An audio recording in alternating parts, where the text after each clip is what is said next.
Two, you should download Raid Call and join our channel 552-6833 because it's pretty awesome. I'll find It's out. kind of like Skype and like TeamSpeak and Ventrilo mixed together. You have contacts, but you have rooms, and you have. It's awesome. Just trust me on this one and download it. Yeah, we hang out in the raid call, and you'll just find us there, like randomly. In-house games. I mean, people make pick up groups and play games and stuff like that. So it's pretty cool stuff. And my teammate Zephin just turned the fan on. No one hears that on stream. There's no background anything. Is it good? I'll take that as a yes. I'm answering for y'all. Okay, cool. We do have a raid call channel. We also have an in-game chat channel, guys. Nidalee, Emumu, Elise, Katarina are the bands. Copy paste them in the chat. There we go. Boot. There you are. Rayman's got the realist repost there. And we have an in-game chat channel, guys. Go down this bottom right-hand corner, click this. You type in DominateDominion into this field right here. You click the creator join the chat room panel to open that up. You type it in. You hit enter, and it will pop you up right over here into this chat channel with all the rest of us dudes. Sometimes the chat channel fills because it can only fit 200 people. Where's my Riot text, man? Get on that. I want to see 500 people in the chat. I want the chat to be like so hype you don't know what to do. Speaking of which, can we have more than 300 friends too? Yeah. Feedski, let's make our own client. Riot, please. Please, Riot. We'd like our own Dominate Dominion, like AIM client or something like that. One day. One day. I don't want to use a third-party chat, though, man. I want to use League chat. I love League chat. This font, I'm not over it. I don't even know what kind of font it is. But whatever. It's okay. So I'm going to talk about these bands real quick. Actually, no, Feedski, you talk about the bands this time, and this time I will talk about the picks. Did you have the chat bands? The Nid, Amumu, Elise, Cat? The chat bands. Nid, Amumu, Elite. Wait, Cat? Well, look who's playing. Oh, Micah, or is it Micaiah, or is it some fancy way? Okay, so Micaiah. Micaiah, that person is an amazing Katarina. I've got to hand it to him. Wow. Like, honestly, that's all I can say. This guy, or girl, is an amazing Katarina. Amumu, just overall, you saw last game, can just lock a whole team down. Great with tears. Nid was the other one. Who is it? I think there's someone who plays a very good Nid, but that may be in feed that I'm thinking of. I'm a little behind. I Would it know be in someone feed? on Enema can play Nid, and I know someone on Well, I'm sure there's many people that can play Nidalee quite well, but she's pretty strong. Her traps not only provide vision, but actually can start doing a decent amount of damage. Her in a Kruger form, with all the bushes she has, she can get away quite easily. She has heals. She has great poke. She's just an all-around good champion. And I'm surprised it took so long for her to be picked up. And you said the other chat ban, because my memory is non-existent right now, was? Nidalee, Cat, Amumu. Amumu was one. No, I did a moo. You did Amumu. Oh my. Worst casters, NA. I know. Elise. I don't have the Elise. See, that's actually someone I'm still not familiar with. Every time I've played against an Elise, it's been a major pain in the behind. Just she's pretty slippery. She does some good damage. She's got some CC. She's a spider, which is Look into always that. scary. I'm hyped So for you that. know, it's Gandair doesn't like spiders. And then we have the regular band ones. And Ari, actually. Ari must be targeted to who? Do you know? Micaiah. Okay, so another one. Micaiah's Cat and Ari Well, are this completely guy. insane. This guy. All around good player on, I guess, on Ari and Katarina. Plays some other champs too, but those are easily the best ones. Shall I keep going on the other ones? Yeah, man, hit those bands because I want to talk about these two picks because I gotta talk about I gotta hype up the blat. Alright, awesome. And I just gotta say, I can't believe you do so many games with all the energy you do, because I've only done a couple and I'm like, ugh. I mean, I love it, but I'm just drained already. Zyra, as you saw last game, just overall good. Has some good poke. Her plants has some good poke. She has some CC with her snare. Her ulti is great for team fights. Eve is quite annoying. I know I skipped Wukong, but Eve is just overall annoying. She can gank pretty well. She's always hidden unless you get super close. But she also does AoE damage. She has shield or ulti. That's also shield and does percent health. Wukong, as you saw last game, is very dominant. Great ulti, awesome for team fights. Also very slippery with his W. You can also juke people out by pushing S and make them think you use W. Ahri is what Gandair said earlier was a targeted ban, so I guess Micaiah is very good. Ahri, Kassadin, probably don't have to go into that. Kassadin's just overall broken. So much mobility on this map, silence, AoE slow, can pop in and out like no problem. And Kale, I think, is just a strong bottom lane, which was also picked up the past like maybe 2015-ish tournaments ago, but definitely wasn't too played in the beginning of Dominion. Ulti is very good. It's got good wave clearing, just overall good pick. I think that's all. Unless I somehow managed to miss a ban. Well, to elaborate on Ahri a little bit more, Ahri does have a taunt, which is amazing. The taunt's really good. She's got a lot of AoE damage with the Orb Deception, and it's just most of those two things. The taunt's great. It's a really, really good crowd control. It has a really long duration, and Orb Deception is just great poke. But other than that, I mean, that Ahri is counterpunch because player skill. Looking at the picks here now, if Sauron plays Trin, which Sauron can play Trin. I mean, he probably, I don't know how many games, he probably must have thrown out 100, 200 games trying to figure out Tryndamere and Dominion. So if anyone plays him in a tournament, I'm confident in Sauron's ability. But I want to talk about these first two picks. Jace got through the bans, so we're gonna see it get scare. That's what's gonna happen. I see the Twitch chat. Jace has got great long range poke. He's a really durable character, and he's got very high mobility. He has very high mobility on top of that. All around good character, does lots and lots of damage, and he has the ability to shoot that kind of triple shot thing that he gets, and you pair that up with a lot of crit and attack damage from like an IE or something else, and he will just blat blat blat people to death. Now, if anyone was watching Tourney last week or the week before, there was a moment where Jace came down the bottom lane, and he just blat blat blat Kha'Zix, and he had like a 1k crit and a 900 damage crit, and just Kha'Zix just flat out died. It was horrifying. So, if we see Jace blat blat blat someone from full health to dead, I want to see blat blat blat in the chat. Oh, no. You're going to regret that, Gandair. Please, no. And now Kha'Zix is the other pick. Kha'Zix actually got through the bans also. See, by counterbanning against Micaiah, that's what enabled Jason Kha'Zix to get through, because they probably would have banned him otherwise. That also opened up a spot for Lulu to get through. And, I mean, Jax and Teemo, sometimes they eat bans also. They got through. This game is going to be how to champions, guys. Kha'Zix can jump over a lot of walls that other players can't, and he's got amazing single target damage. Teemo has excessive amounts of map control, great speed, has a blind, is pretty much what makes him great. Leona, lots of CC, really durable character, can chase and can stick very well.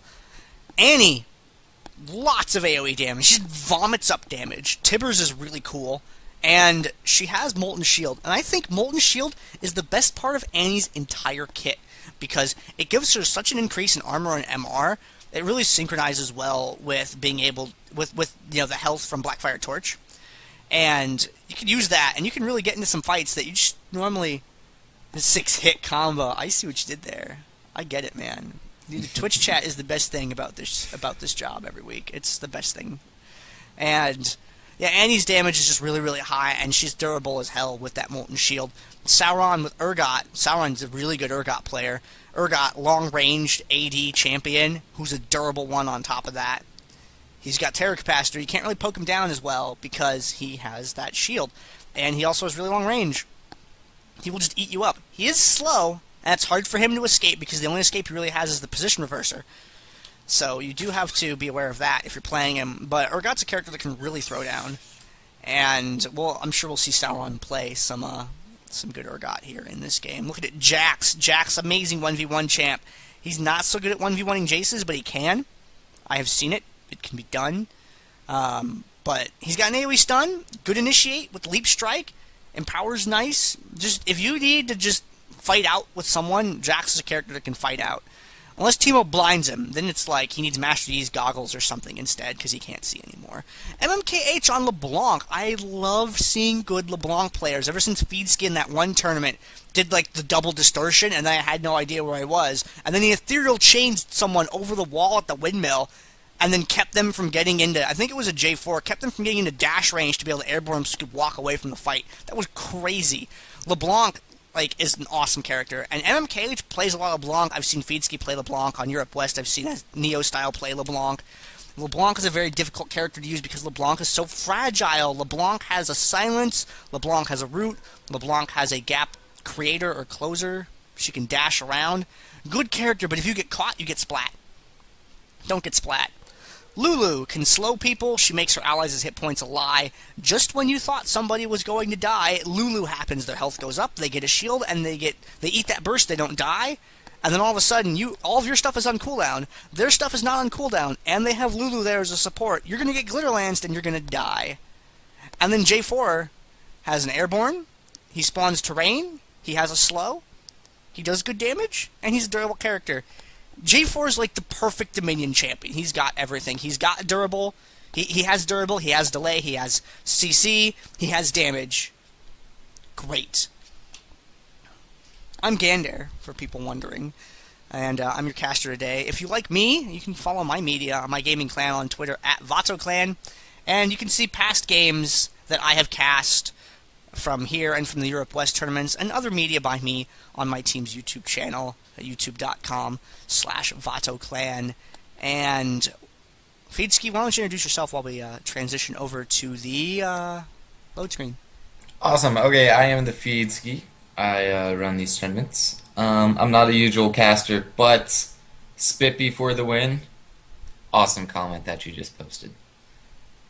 I don't know if you saw it, Gandair, but he said it's more informative than the LCS stream, and that obviously goes to you because you're just explaining it all. You know, that's one thing I learned from a stream of a different video game by that was cast by the Casting Archon. One of the things that I was told once by one of their guys in a conversation was that it's really important to be redundant with information because new people join and leave the stream chat all the time. Viewers jump in all the time at different points, so I try to be informative as I can, as often as I can. So thank you very much. That was very delightful to read. Thank you. So there's actually a lot of clairvoyances. I think more than we usually see, definitely. At max, I think we'd see one on each team. There's two for, what's their new name? Feel the Vibe / Jellyneck / we're pretty much a big deal. We're pretty much a big deal. Who knows what they'll be next week. So yeah, they have two, which is gonna... They may not buy as many sweepers. I guess. I don't know. Sweeper's still pretty good on Teemo. How many use effect items do you need to maintain constant vision over an area? That would be a very interesting thing to know. Yeah. I think you would need 3 CVs. Though you need 4 CVs and 2 Grezes / sweepers. Well, they're gonna have some map awareness, that's for sure. They have Teemo. They have a CV. They have a second CV. I'm sure Teemo will get a sweeper because that synchronizes great with him. And yeah, man, they will be able to see forever. And Will be interesting to see how it limits them in fights, though. I don't know if it's gonna hurt them too much that there's 2 with a CV instead of maybe like 1 with an exhaust or with a garrison, an extra garrison, or just some other spell other than CV, something that provides utility during team fights. Calm down, Leona. That's not okay. Man, her arm. Oh, it's got her shoulder. Oh dear. Who do we want to watch run? I'm gonna watch this new Jace skin run because I'm not familiar with this Jace skin. I want to see the walking animation. going on Is here. that a new Jace skin? Well, I don't recognize it, but so yeah, these two teams here. This is going to be we're pretty much a big deal versus Cheese Enema. We're pretty much a big deal on the left. Netherrealm Man, Teemo, Talith PA, Jace. Oh, Talith PA's on Jace. Oh God, that's scary for that other team. Dynov, Leona, Micaiah on Annie and Sauron as Urgot. Other side, Sifu, Calvin, Kha'Zix, Brown Bruiser, Jax, MKH, LeBlanc, Lurch, Lulu, and Krog, J4. J4 goes in, gets stunned immediately. MKH in with it, and a distortion out for a little bit of damage right there. Krog, his health getting critically low, has that poison on him, but it isn't powered up enough for to be doing a significant amount of damage, so he's just barely going to survive right there. Dynov sticking to Kha'Zix as he jumps out. MMKH with the Ignite on is barely going to escape, and Krog gonna beat down Jace, but the Netherrealm Man is gonna pick up that kill right there. Lurch staying stuck to by Leona. Leona very good at sticking to people. Lulu very good at running away from sticky things. And Sifu Calvin coming up here to continue the fight. Now Jace started with a Brutalizer, which made him really squishy in the top fight, but you can see from his poke right there, it does some nasty damage. And Krog, oh man, that damage right there. Seeing a couple shots going off from Jace right away. Shock Blast, where was that going, Talith? I'm not so sure. MKH dives in, gets the kill off on Teemo, able to distortion back out, throws a little bit of damage on Talith PA. MKH getting zoned kind of hard there, doesn't want to get too close to Jace, because if you get in jump baseball bat range, it's going to be pretty scary for you. Micaiah does manage to find MKH, gets him with the stun, and Teemo, is Teemo going to be able to finish him off? Oh, Jace going for that kill, but didn't get it. Teemo managed to get it just beforehand. And now Lurch getting chased away. There's a CV right there, goes off by that speed shrine to let Teemo know and his team know exactly what's going on. And Kha'Zix is going to pick up that storm shield in the middle of the map. The windmill finally being secured for we're pretty much a big deal. Sauron doing a great job pushing out bottom. Jack's gonna have a hard time, especially early game, contesting Urgot's push. I think later game he'll have a much easier time. I think he'll be able to hop on Urgot no problem and just kill him. But early game he's been a problem. Secret Teemo, his best Teemo. Look at that, he's like a ward right there. They don't even know. Bang, got him. Pops that blind off on Sifu Calvin right away. Oh, jumps away from where the solar flare was going to land, so he is able to escape that. There's Lulu with that health increase right there, just when you thought you were going to kill Sifu Calvin. Lulu happens, and Sifu Calvin might not get away, actually. That stun from Annie going to enable Leona to close the gap and deliver a stun of her own. And J4 gets beat out of his own Cataclysm by Jace, and they trade kills with each other. It looks like MKH is now getting stalked through the middle of the map, and he is going to get a free trip back to the Summoner platform. Leona going to pick up that kill. Now, do you bot lane a lot? I want to know a little bit about this bottom lane matchup with this Jax against Sauron, because Sauron plays a ton of both of those champions, so I'm sure he knows this one really well. Is there something that I should be looking for here? I mean, not really. I know Sauron does play a lot of Jax, so I know he's gonna know his opponent's moves. He's gonna be able to expect them. But Sauron also plays a lot of Urgot, or he has in the past. So I think overall it's gonna be a good matchup.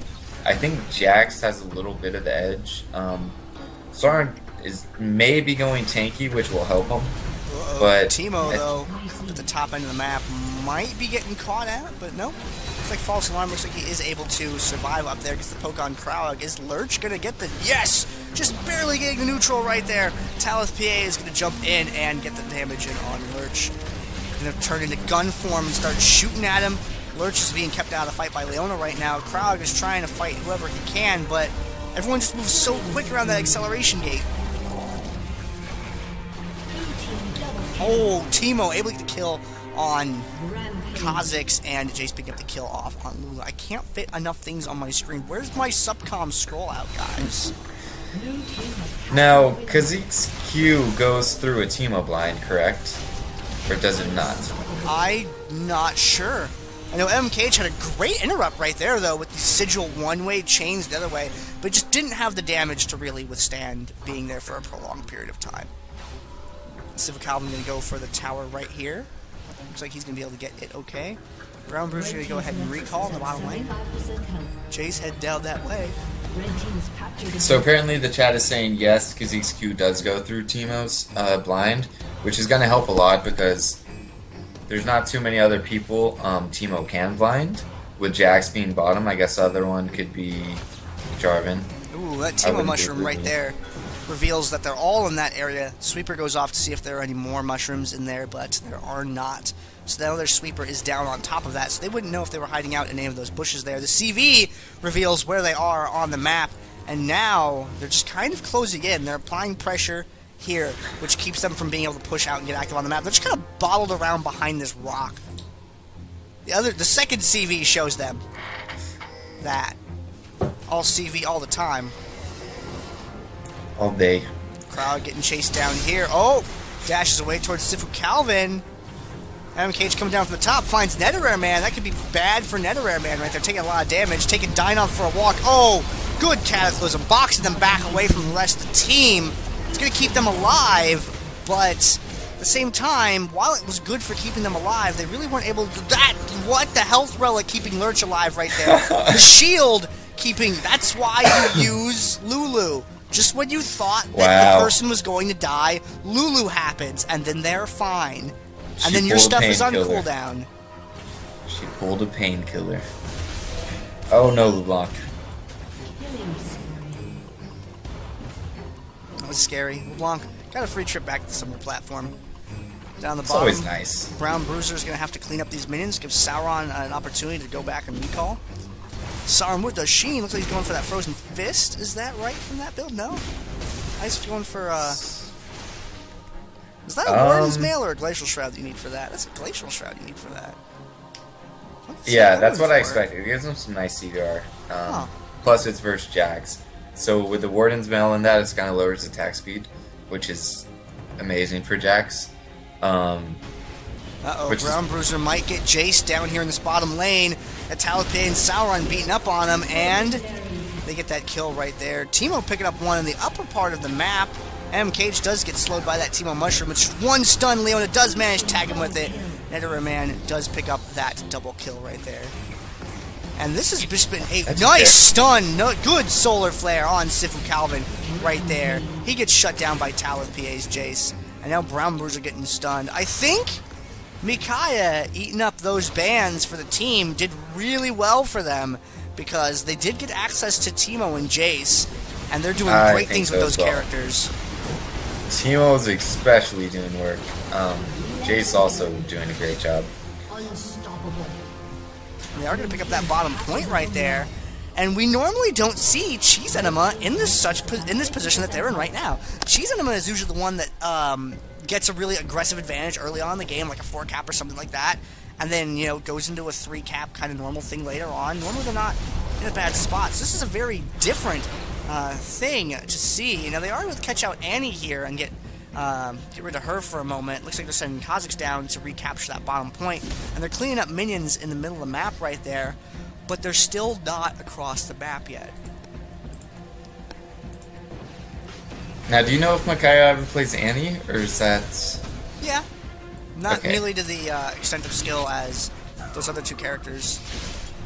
Good airborne on Dynov and Netherrare Man, but Lurch is really going to be putting out the hurt, especially against that Teemo. Same goes for Krowog. AD Champ. Oh, the Zenith Blade tags him. Is Lurch going to be able to Lulu on away from this fight? We will see. Jace is right there.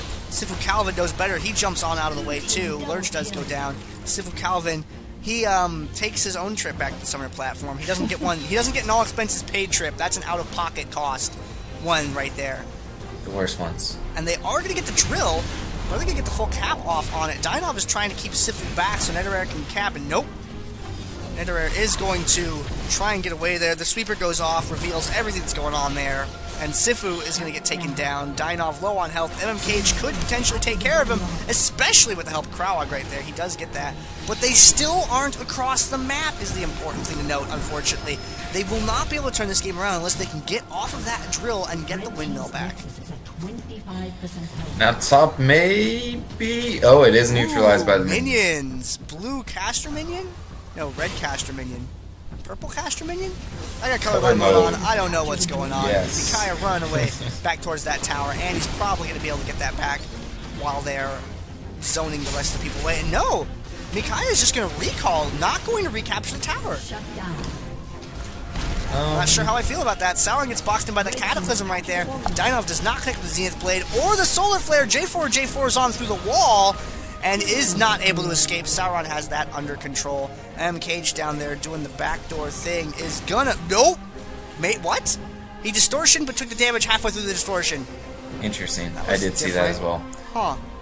Okay. Now that was an interesting choice by Annie going back instead of capping it, because she had a whole team zoning for her. I guess she's that confident in how their team's performing that she would know they wouldn't die and just cap it right after she left. Uh-oh. There's that reveal right there. No, shoot the egg! Shoot the egg! I wanted those eggs over easy! You cooked them wrong. I'm sending these eggs back to Teemo. I want to see Teemo's manager. I want to see Dynov connect with the Zenith Blade. We can't always have the things that we want in life. Down the bottom lane, there's some ganks. Oh. Some ganks. Urgot has gotten the kill there on Kha'Zix, and now they're chasing Jax away. Cage coming down for Sauron now. Takes a little bit of damage in the process, and uh-oh, taking Sauron for a walk. Freezes him underneath that tower. Distortion in, back out, takes him down. LeBlanc, unfortunately, does not have enough hit points to survive the exchange, but this is enough time for Brown Bruce to be able to get down here and save the tower. He is able to keep it neutral, but he doesn't stop from getting captured in the first place. And they still haven't been able to hold the windmill. Now, Talon is going to be a huge pain in the behind down bottom, especially now that Soren's coming. And they really don't have a lot of options at this point, unfortunately. The blue caster minions and friends over there, Cataclysm goes down, and there's offensive garrison on that tower on top of all that. But they aren't able to hold on to that one either. And Dynov wants J4, but he can't have him. Can he get Lurch instead? We'll see. Lulu is really good at living. Glitterlance goes down. Where are we going to see it? What are we going to see? I'm waiting for someone to hit that mushroom. Someone's going to hit it with low health and die. Which one? The one to the left of the cabinet. I'm just waiting for Lurch or Krog to run into it. Oh man. It's just sitting there. Just waiting. Patiently. If they get the drill back, they're going to get this bottom point back, but they don't have enough time to capture the top point right now. If Cage got there immediately, I still don't even know if he could do it. Krog and Lurch definitely didn't have enough time to go back right there. They needed to go to the point instantly and cap it, especially because no one was up there.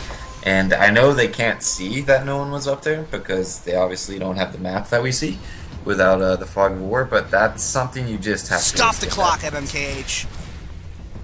This is time out. So MKH is just barely able to get that point back up at the top. With the juke. And now he starts fighting with Talith PA, and that's kind of scary. Oh, what? He barely survives that. The Lulu health really helping him maintain in that fight there. Good stun off. But they lost the bottom point, unfortunately.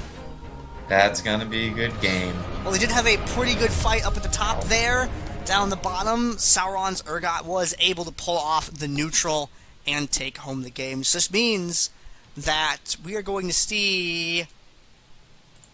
We're pretty much a big deal. Those guys on the left. That's their name, right? Yeah. Right? We're pretty much a big deal against... I think that's their name. Who else made it to the finals? We will find out. I'm about to check. 50K or go home. Who made it? Nope. There's no... Well, the game wasn't long enough to go 50K, though. But Teemo was well on his way there at 30,000. Let's make sure to show that on the screen. Whoop. There we go. Whoop. There's that damage Delta Champions for you guys, because I know you guys like to see that so much.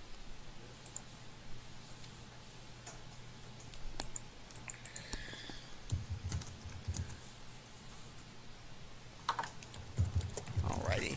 And we're going to cut to a commercial real quick, and then we will come back in just a moment for the finals.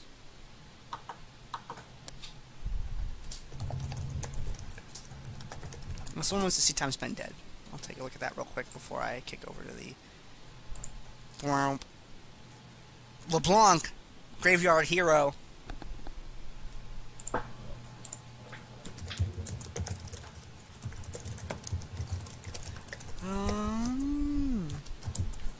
John Bestel says, what do you get for winning the Dominion tourney? Well, Feedski, you happen to be the guy who runs this whole thing. So why don't you tell the guys a little bit about the prizes?